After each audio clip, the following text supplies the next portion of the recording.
Nous sommes vendredi 18 octobre, mesdames et messieurs, bonsoir et bienvenue dans cette édition que nous ouvrons avec les audiences au palais de Koulouba. Le président de la République a reçu l'ambassadeur du Burkina Faso en fin de mission dans notre pays et le nouveau médiateur.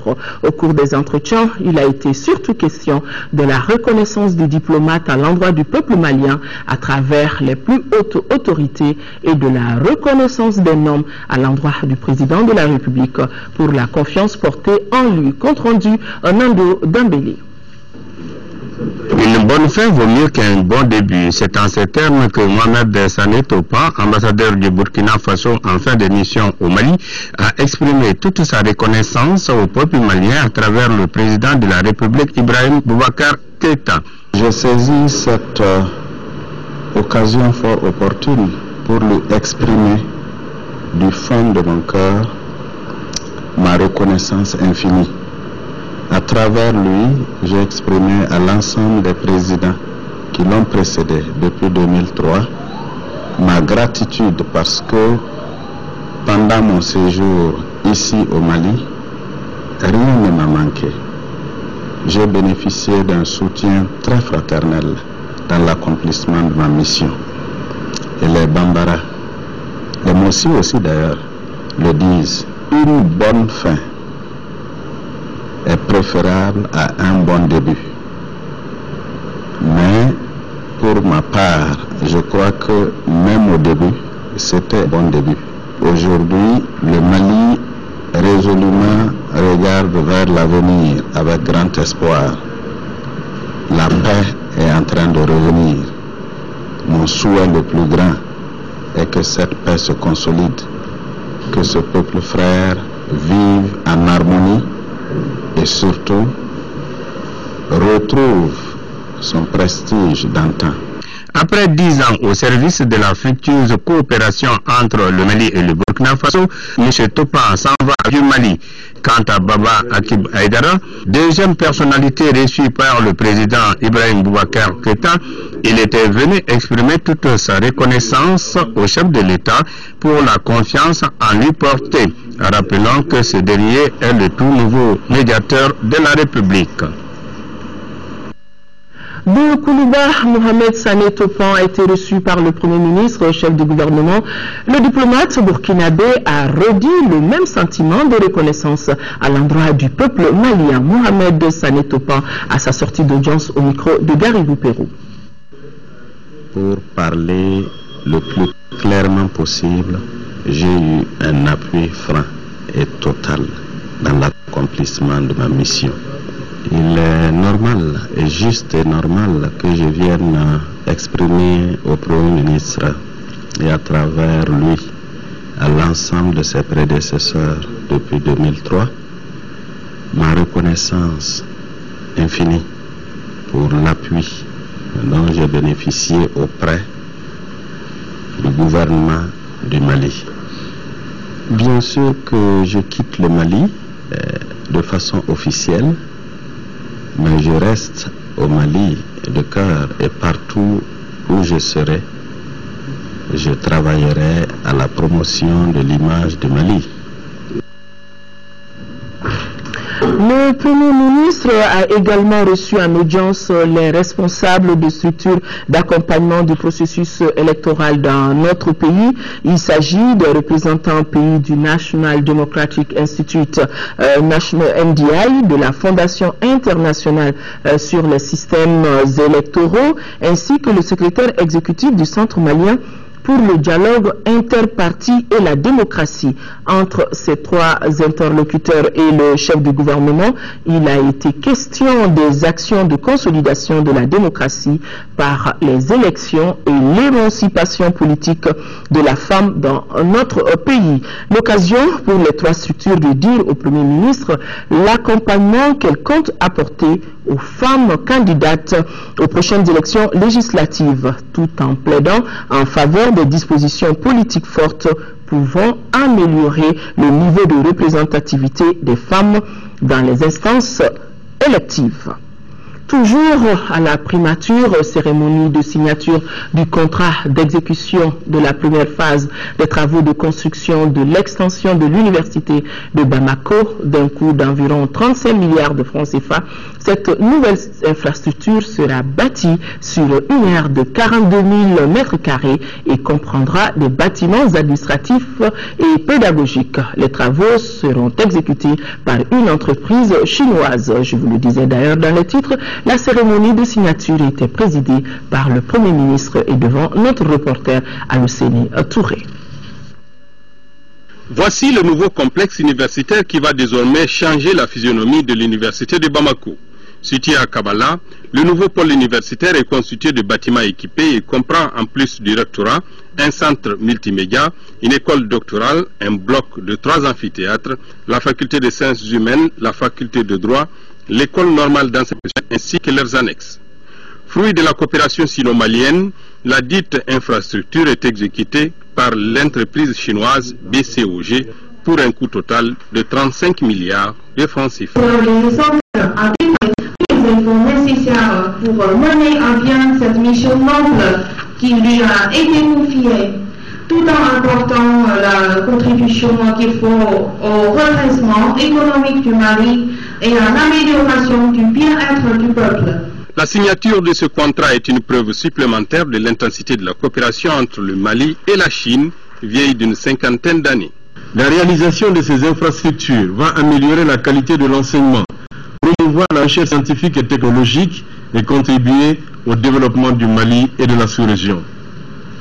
Le gouvernement du Mali ne ménagera aucun effort pour honorer sa part d'obligation afin que ce projet puisse se réaliser dans les meilleurs délais et dans les meilleures conditions. Les travaux sont prévus pour s'achever dans 33 mois. Le Premier ministre était hier soir l'invité de la semaine. Le Premier ministre face donc au grand défi de la nation. Donc, vous pourrez suivre cette interview que Omar Tatamli a accordée à Yaya Konaté sur les ondes de la radio nationale et ça sera aux alentours de 21h30. Vous vous souvenez, le 11 octobre, une pinasse a chaviré sur le fleuve Niger à Koubi, dans la région de Mopti, faisant beaucoup de victimes. Pour venir au secours justement des rescapés et éviter ce genre de drame, les autorités viennent de décider des mesures sécuritaires, sanitaires et humanitaires. Et pour tenir informés de ces mesures, 3 membres du gouvernement étaient face aux hommes de médias. Adama Kodjo, compte rendu.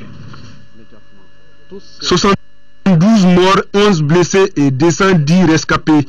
Tel est le dernier bilan du naufrage de la Pinance survenu le 11 octobre à Koubi dans la commune de Kona, région de Mopti. Le drame avait mobilisé 3 membres du gouvernement qui sont rendus sur les lieux de la tragédie afin de venir en aide aux victimes. C'est pour évidemment faire le point des différentes actions menées suite à la tragédie que les 3 ministres étaient face aux hommes des médias. Une enquête a déjà débuté. Je dois vous le dire que nous allons faire en sorte que les résultats de l'enquête soient portés à la connaissance de tout le monde. Ce secteur, comme il a dit, n'est pas du tout réglementé. Cela nécessite des moyens qui seront dégagés, mais la présence du brigade fluviale est nécessaire, pas une seule mais plusieurs. Sur le plan humanitaire, un système de veille sanitaire a été mis en place. Ce n'est pas tout. Il fallait premièrement faire en sorte que l'eau de boisson soit une eau salubre. Donc il a été distribué en plus de bidons de 20 litres à chaque rescapé. Il a été distribué des comprimés aquatables. Ensuite, il a été distribué de l'eau de javel, des non-vivres. Nous avons eu 110 qui avaient souhaité rejoindre immédiatement leur destination finale. Nous avons fait affréter une pinasse pour organiser ce voyage. Nous avons ensuite, pour les personnes qui restaient, organisé l'intendance en sorte que ces personnes puissent non seulement avoir une subsistance qui ne pèse pas sur le village, mais aussi qu'elles puissent avoir une possibilité de fêter dans des conditions dignes la Tabaski. Pour éviter désormais ce genre de tragédie dans le pays, des mesures d'urgence ont été prises par le département en charge de l'équipement et des transports. Le respect du franc-bord matérialisé par une bande extérieure sur la bordure de l'embarcation. On instruira la pesée des marchandises avant embarquement et la liste des passagers à bord avant embarquement. L'éclairage à bord, on est revenu dessus. Les gilets de sauvetage dans chaque embarcation. Les boîtes à pharmacie à bord des Pinasses. Les extincteurs à bord des Pinasses. La commission mise en place suite au naufrage est appelée à veiller sur l'application des mesures. Le gouvernement et ses partenaires étaient réunis cet après-midi pour une revue budgétaire conjointe. La rencontre visait à discuter des appuis budgétaires pour notre pays et à examiner les réformes sur la gestion des finances publiques.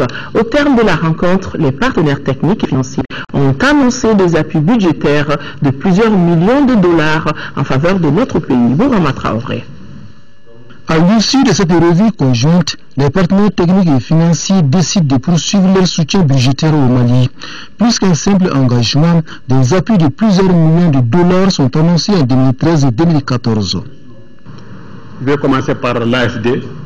En 2013, il est prévu 15 millions d'euros en appui budgétaire général et 21,6 millions d'euros en conversion de dette monétaire.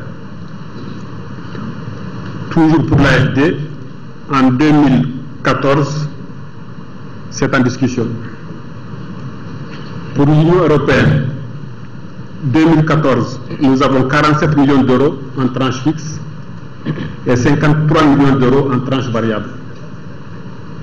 Pour la Banque africaine de développement, en 2013, nous avons 40 millions d'unités de compte et 2014, 15 millions d'unités de compte. Pour le Danemark, 2013, nous avons 27,5 millions d'euros. Et en 2014, 22,5 millions d'euros. Pour la Banque mondiale, en 2013, nous avons le chiffre de 50 millions de dollars US. Et pour 2014, 40 millions de dollars US. Pour que cette aide budgétaire soit plus efficace, les partenaires techniques et financiers ont fait certaines recommandations.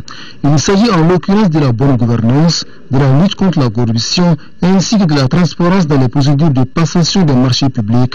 Pour le gouvernement malien, la bonne gestion des finances publiques est un préalable pour gagner le combat contre la pauvreté.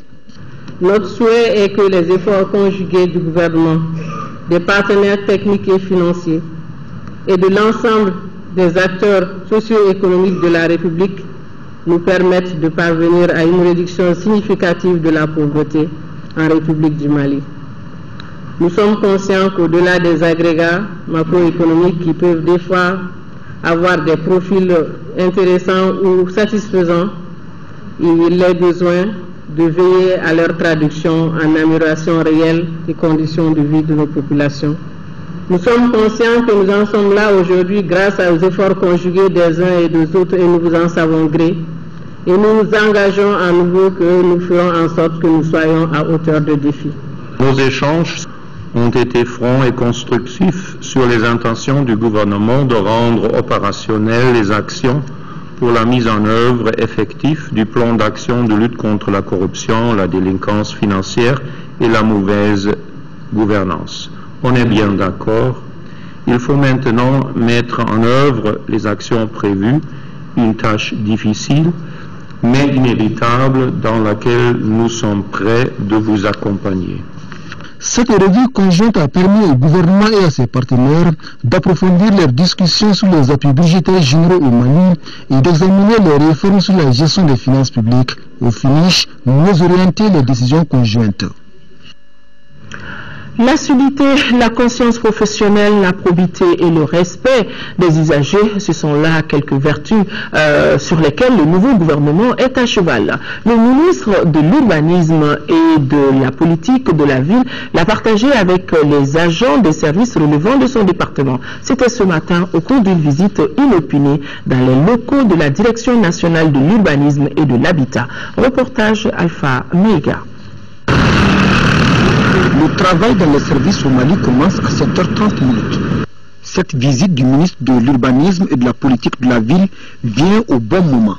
Il s'agissait pour Moussa Mara de s'enquérir de l'assiduité des uns et des autres au sein des services relevant de son département, d'où cette descente sans notification. On a trouvé le directeur en poste, son adjoint en poste, et ceux qui n'étaient pas là ont une explication pertinente. Il est impardonnable que les usagers viennent à l'heure et que nous ne soyons pas là.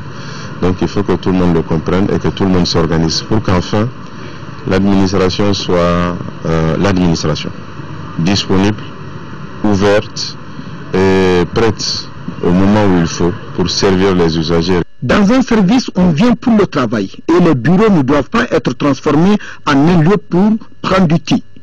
Et ce n'est pas aussi un lieu pour les marchands ambulants. L'assiduité, la conscience professionnelle, la probité et le respect des usagers pour le service public, ce sont là quelques vertus sur lesquelles le nouveau gouvernement est à cheval.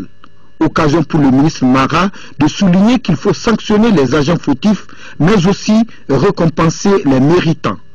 Quand il y aura une faute de constater, il n'y aura pas de période de probatoire ou de purgatoire, il y aura une sanction immédiate conformément aux règles de la fonction publique. Nous avons dit la gestion axée sur le résultat.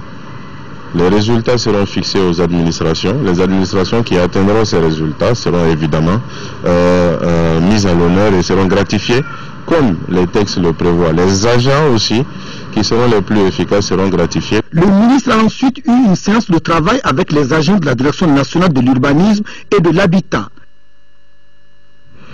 Signature de convention hier entre le ministère de la Santé et l'Organisation mondiale de la santé. La valeur de l'aide est estimée à 280 millions de francs CFA et cette aide sera injectée dans l'achat de médicaments pour les régions du nord de notre pays et cela en vue de renforcer la capacité des hôpitaux de ces localités. Fatoumata Kone. À travers cette signature de convention, l'Organisation mondiale de la santé, l'OMS, entend investir près de 284 millions de francs CFA dans l'achat de médicaments antipaludéens et antirétroviraux. Ces médicaments sont destinés à certains hôpitaux des régions du nord du Mali. C'est une aide d'une valeur de 284 millions de francs CFA qui a essentiellement deux objectifs. Le premier, c'est de contribuer à répondre aux besoins humanitaires liés à la crise. Et le deuxième objectif, c'est de contribuer à la relance du système de santé en augmentant les capacités d'offre de services. Et pour cela, nous allons cibler les médicaments, mais aussi les capacités des laboratoires pour le diagnostic et la prise en charge du VIH, à savoir pour l'hôpital de Gao et Tombouctou, mais aussi pour les centres de santé de référence de Djiré, de Gundam, de Gourmawarous et de Ansongo. Pour le ministre de la Santé et de l'Hygiène publique, cette aide vient à point nommé.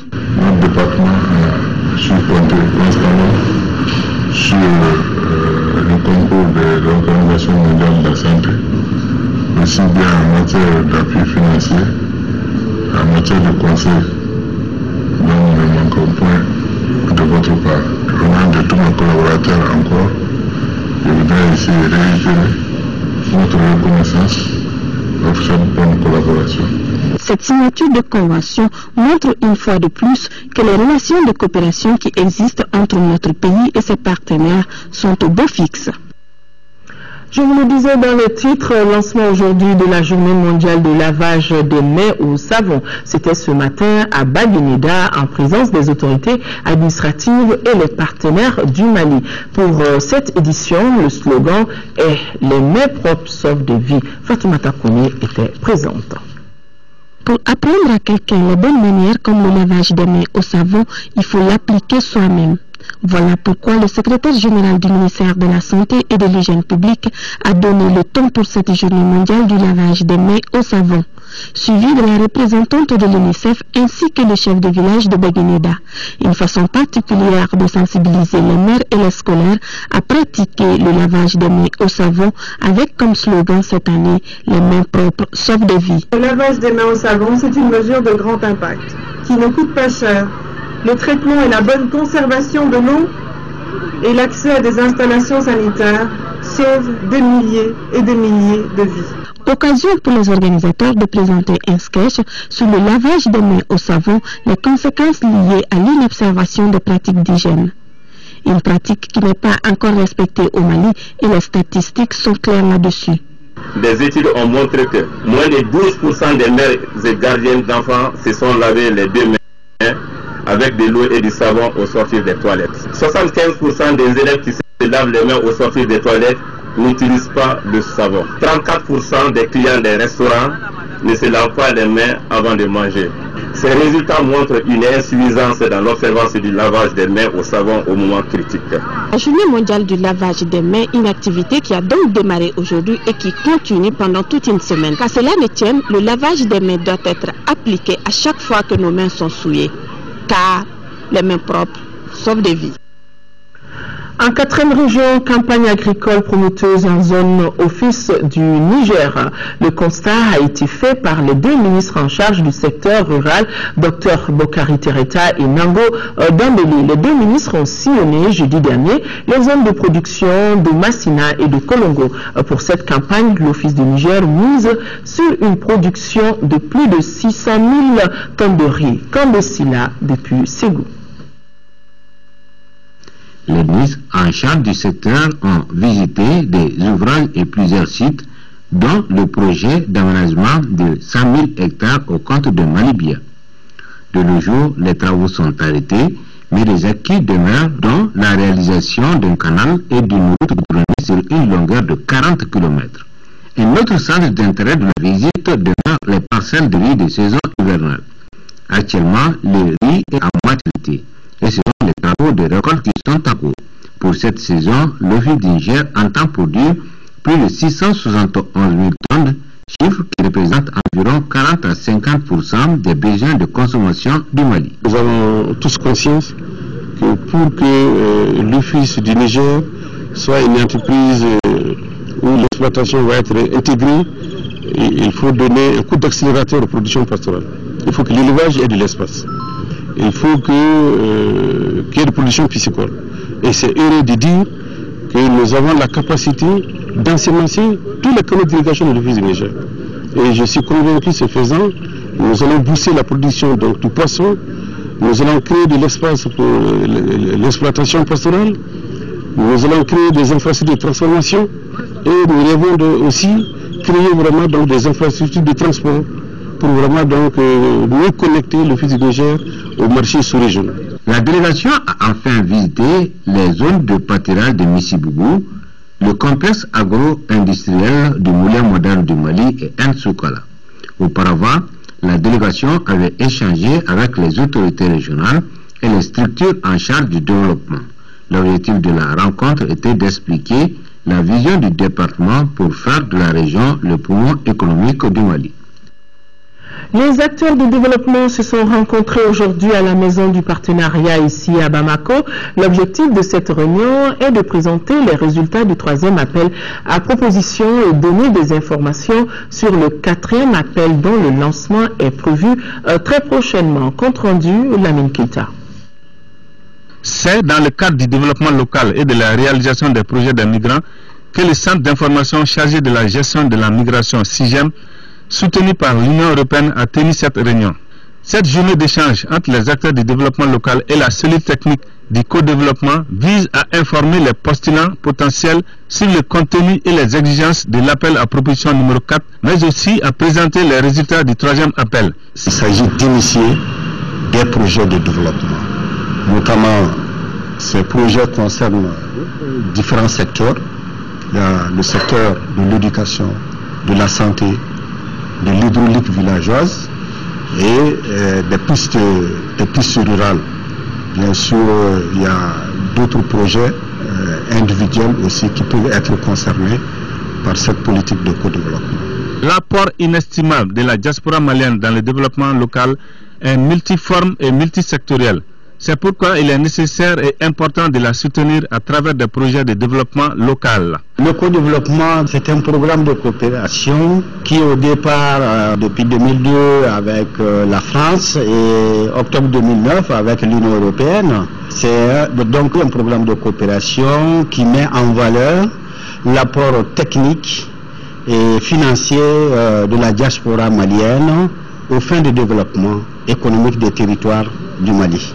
Le 4e appel à proposition est financé par l'Union européenne à hauteur de 270 millions de francs CFA. Tant dur pour l'Agence pour la promotion de l'emploi des jeunes, APEJ.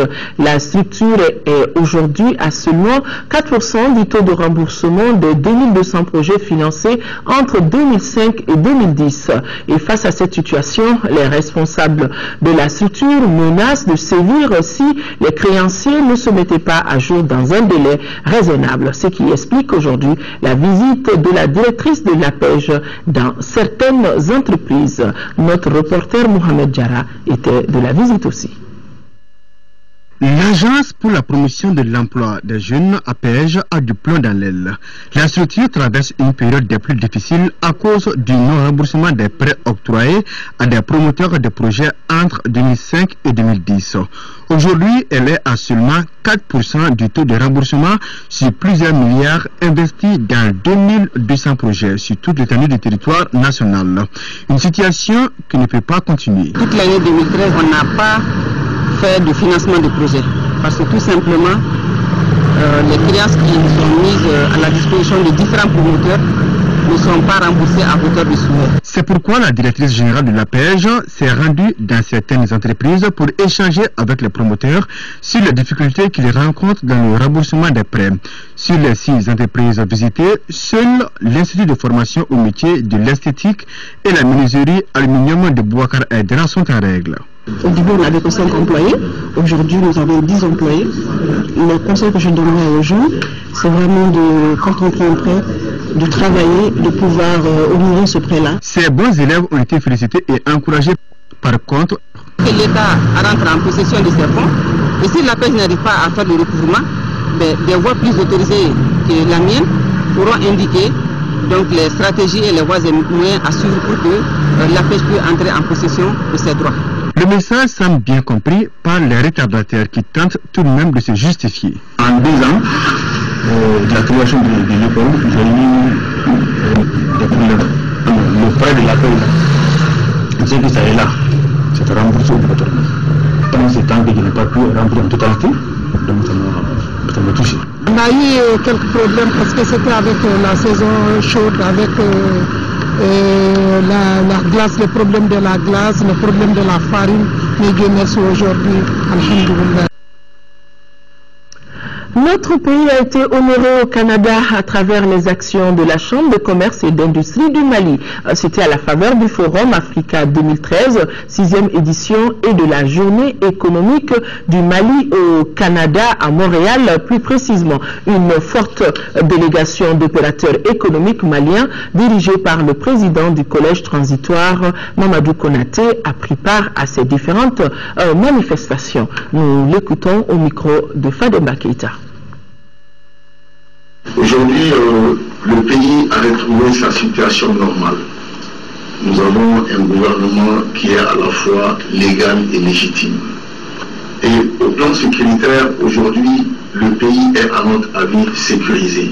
Pour faire des affaires au Mali, évidemment, le Canada est allé dans un domaine beaucoup plus stratégique qui est la formation des ressources humaines.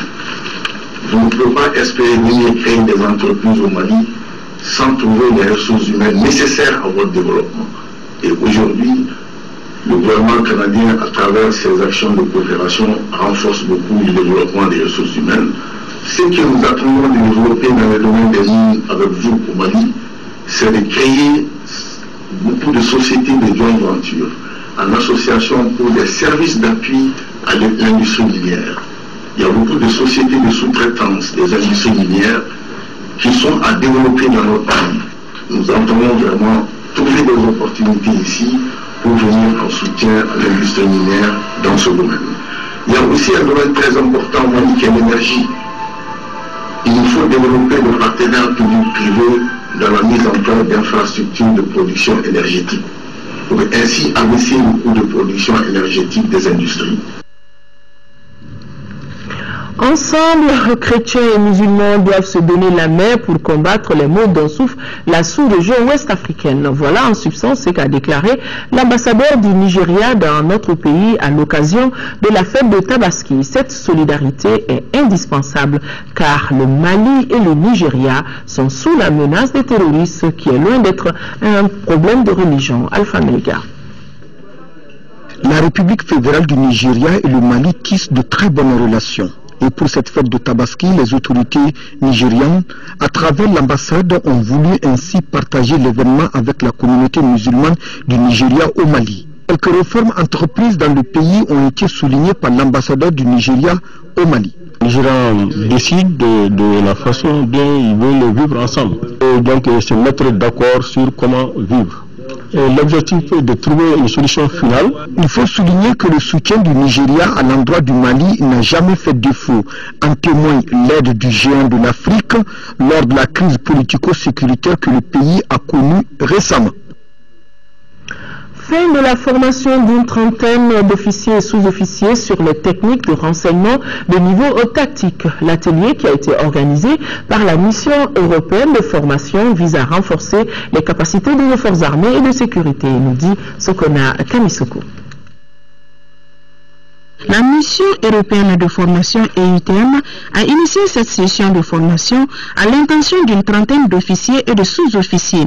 La formation, qui a duré une quinzaine de jours, a permis aux participants de se familiariser avec les modules comme les principes généraux des renseignements, le traitement de l'information, la rédaction du compte rendu, la représentation d'une menace sur la carte et l'utilisation du système de coordonnées géographiques. L'état-major de l'armée de terre dispose d'une ressource de spécialistes en renseignement et détient maintenant la pleine capacité pour enlever l'ensemble de ces structures de commandement opérationnel de niveau tactique et en particulier des cellules S2 et GTIA. Pour le général Didier Dako, chef d'état-major adjoint des armées, cette formation qui est à sa deuxième phase vient à point nommé.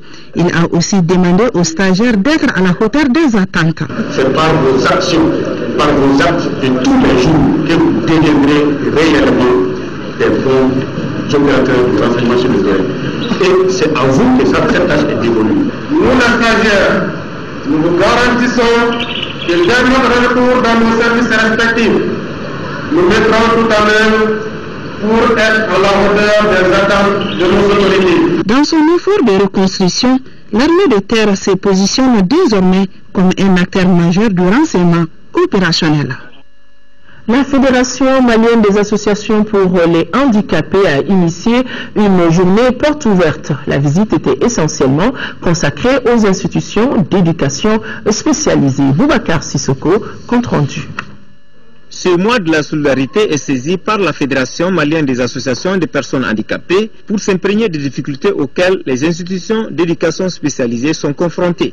Par manque de ressources financières, l'école n'arrive pas toujours à assurer correctement le transport des enfants, ce qui joue sur la ponctualité et l'assiduité. L'approvisionnement de la cantine en denrées alimentaires et autres ingrédients, huile, huile, sel.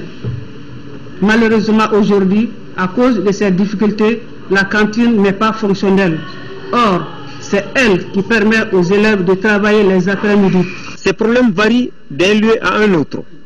Au centre de réadaptation pour les handicapés physiques, les pensionnaires sont dans le dénuement total. Jadis un fleuron de l'épanouissement de l'enfance handicapée, le CRHP est aujourd'hui dans l'oubliette. Presque laissés pour compte, les enfants du centre médico-pisco-éducatif de la Maldem sont dans l'obscurité bientôt 6 mois. Quant à leur encadreur, ils ont 5 mois d'arriérés de salaire. À l'UMAV, les 202 jeunes enfants qui sont à l'internat sont plongés dans l'obscurité depuis 2 ans. C'est l'économie de la production. Malheureusement, le grand consommateur de la République du Mali, qui est le ministère de l'Éducation nationale, fait des appels d'offres et les marchés sont remportés par des opérateurs privés, des opérateurs économiques qui importent de la craie. Je pense qu'il est temps de valoriser la production nationale. Ça nous permet, nous, de prendre en charge les salariés qui sont là, de préserver les emplois, de créer des opportunités d'emploi pour ceux qui n'investiront pas à l'école. Et ça permettra aussi à la société de prendre partiellement en charge les frais liés à l'alimentation des enfants qui sont à l'internat. Environ 2 millions de Maliens vivent avec le handicap, dont plus de la moitié sont des enfants. Quand il s'agit de l'éducation des personnes handicapées, on y repart. Donc que l'État prenne ses responsabilités et joue son rôle régalien en ce qui concerne les personnes handicapées. Nous pouvons en ce moment dire que la solidarité se joue et elle se joue pleinement. Ces enfants ont besoin d'une prise en charge spéciale sur le plan éducatif. Dans le cadre de l'aide el-Kébir des musulmans, les musulmans turcs de la mosquée bleue de Cergy-Pontoise, c'est en France, réunis autour de l'imam de l'association pour le développement et les échanges avec la région de Gao et la fédération musulmane de Cergy volent au secours des musulmans de Gao. Ils ont remis au total 21 bœufs aux 30 mosquées de vendredi de la cité des Askia. Daouda Zoumana à Traoré. Ces familles de la communauté turque de la commune de Cergy-Pontoise, de l'association pour le développement et les échanges avec la région de Gao accomplissent ainsi un devoir à la fois religieux et social. Le geste va alléger la souffrance des centaines de bénéficiaires de la cité des Askia. Nous, l'Alma islamique, d'abord nous remercions beaucoup nos frères qui n'ont pas regardé la distance, nous ont regardé notre souffrance sur tout ce qui est passé et qui ont eu le courage de nous envoyer des bœufs pour être, comme on appelle, dans la Oumma Islamia, c'est-à-dire se fêter ensemble. Donc on les remercie beaucoup et nous sommes très contents du fait que les bœufs là nous sont distribués dans les mosquées de Gao et surtout une grande ville qui a connu des terreurs et de tout ce qu'il faut dire. À travers ces bœufs, les fidèles musulmans de la mosquée bleue de Cergy-Pontoise rehaussent l'éclat de la fête de Tabaski à Gao. On a partagé, on a même simulé pour que tous les mosquées puissent avoir un peu dans la viande et leur association est plus d'une centaine de personnes. Ils m'ont appelé, ils m'ont dit qu'ils vont faire ce geste-là à Gao. L'abattage et la distribution ont eu lieu dans les mosquées des 8 quartiers de la cité des Askia en présence de nombreux musulmans qui ont fait beaucoup de bénédictions pour les donateurs et pour le pays. La fête de la Tabaski a été célébrée, je le rappelle, c'était mardi dernier, et surtout en Arabie Saoudite où se poursuivent les rituels du pèlerinage 2013. Auparavant, la journée de Arafat a été fêtée par les pèlerins maliens, toutes filières confondues, dans la sobriété à travers des prières, des invocations, des prêches et des séances de lecture du Saint-Coran. La synthèse de toutes ces activités avec nos envoyés spéciaux, on peut dire déjà Niaza et El Hajj Niaza Koulibaly, El Hajj Adraman Keita et El Hajj Brahima Touré avec l'assistance de El Hajj Belkodiko. La journée des Rafah, 9e jour du mois de la fête de Tabaski, a été effectivement fêtée dans la sobriété par les pèlerins maliens, toutes filières confondues. Les agences de voyage, les regroupements d'agences de voyage et autres filières privées d'organisation du pèlerinage à la Mecque avaient chacune ses activités, des séances collectives de lecture du Saint-Coran dirigées par des imams ou un collège d'imams. En plus des séances de sensibilisation ou des renforcements d'éducation religieuse des pèlerins, certaines agences ont même organisé des prêches depuis la veille de Mina à Rafah pour la symbolique, voire l'importance de la journée. L'Arafat a beaucoup de sens. C'est d'abord le spirituel, le pilier même du pèlerinage. C'est pourquoi il est demandé à tous les pèlerins de faire le stationnement à Arafat. En ce qui concerne la Commission nationale d'encadrement du pèlerinage 2013, la gestion des insuffisances du contrat de restauration avec la partie saoudienne a beaucoup pesé sur les activités de sensibilisation de la veille. Qu'à cela ne tienne, au-delà des prières, invocations et lectures individuelles du Saint-Coran, une grande cérémonie de prêche dirigée par l'imam Mamadou Diarra de Kinzambougou a été organisée sous l'autorité du délégué général Mamadou Kamara. Des bénédictions et des vœux ont ainsi été formulés pour l'ensemble des pèlerins maliens, les autorités ainsi que pour la paix et l'unité au Mali. Cette cérémonie a pris fin par les remerciements et surtout des excuses présentées aux pèlerins par le délégué général au nom du ministre chargé de l'administration territoriale et du gouvernement pour toutes les insuffisances constatées. Une séance de lecture intégrale du Saint-Coran a mis fin à la journée des Rafah 2013 du Mali.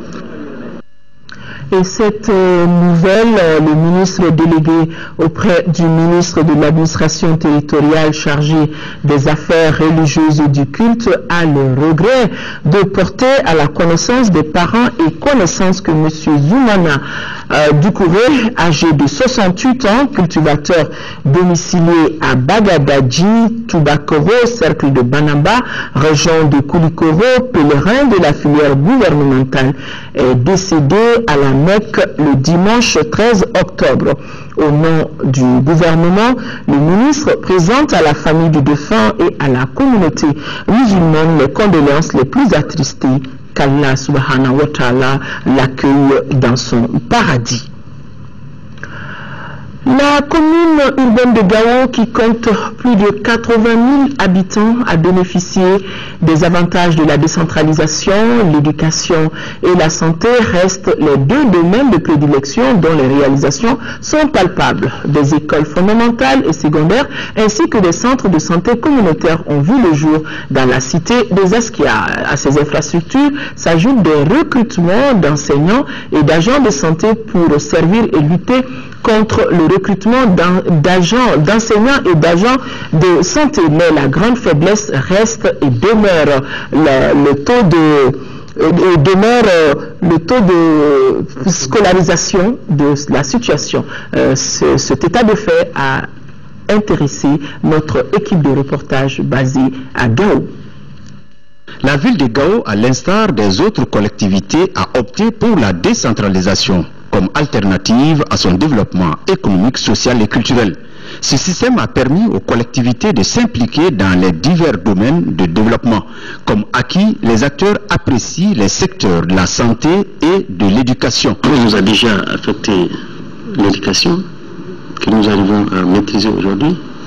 Après, nous avons donné la santé, que nous maîtrisons aussi. Et ces deux domaines, généralement, c'est ce qui intéresse les populations. En plus de la construction des centres de santé communautaires, de l'amélioration du plateau technique et du recrutement du personnel sanitaire, la population bénéficie périodiquement de campagnes de vaccination au profit des femmes et des enfants.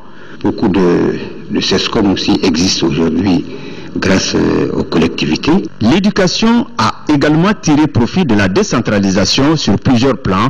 Les compétences transférées aux collectivités sont assez nombreuses. Il s'agit des compétences en matière de recrutement et de prise en charge des enseignants, compétences transférées en matière d'organisation et de prise en charge des examens, les constructions scolaires, l'entretien des locaux scolaires, des points d'eau, du mobilier scolaire, de la carte scolaire, du matériel didactique et des compétences en matière de fourniture scolaire. Depuis la décentralisation, il y avait beaucoup d'enseignants qui manquaient. Et les communes se sont vraiment investies pour avoir le maximum. Même si jusqu'à présent, il y a un besoin crucial d'enseignants à recruter. Et les élèves aussi, il y en a suffisamment. Malheureusement, le matériel didactique et le matériel même, les kits même manquent. Donc pour moi, quand on décentralise, on doit accompagner des moyens. C'est-à-dire l'État n'a pas quitté son train-train quotidien, juste payer le salaire des enseignants, c'est insuffisant. On ne dote pas les classes de matériel. Il n'y a pas d'accompagnement. Alors quand on décentralise, c'est pur. Maintenant que c'est au compte des communes qui n'ont même pas de budget. Nous avons des budgets de salaire. Nous arrivons à peine à payer les salaires de nos employés. Souvent, on fait recours à la nécessité pour payer nos salaires. Vous voyez bien que la décentralisation n'a pas trop son sens. Ce qui a manqué à la commune, effectivement, c'est les finances. C'est les finances. Parce que souvent, il vaut mieux demander à un individu d'utiliser sa force pour construire des briques, d'utiliser sa force pour construire un mur. Mais vous dites par exemple, de donner par exemple 2 000 et 3 000 francs, et souvent vous avez des difficultés pour l'avoir. C'est pourquoi l'appui des partenaires doit être multiplié. Les communautés elles-mêmes se sont organisées, génèrent aujourd'hui des ressources qui leur permettent aujourd'hui de prendre en charge l'école. Bien sûr, les partenaires également sont là pour les accompagner. s'ils initient des projets viables. En attendant le redémarrage normal des activités de la commune urbaine, les structures publiques et privées tentent de faire ce qu'elles peuvent dans tous les domaines de développement pour le bonheur de la circonscription. Sans les langues nationales et l'alphabétisation, il n'y a pas de décentralisation, car au Mali, plus de 70% de la population est analphabète. L'alphabétisation et les langues nationales se présentent alors comme étant le raccourci pour cette couche de s'approprier des concepts de paix et de décentralisation. Lamine Chikoura Koulibaly. L'évolution historique des nations émergentes nous enseigne qu'aucun pays ne peut se développer en ne s'adossant pas sur ses langues nationales.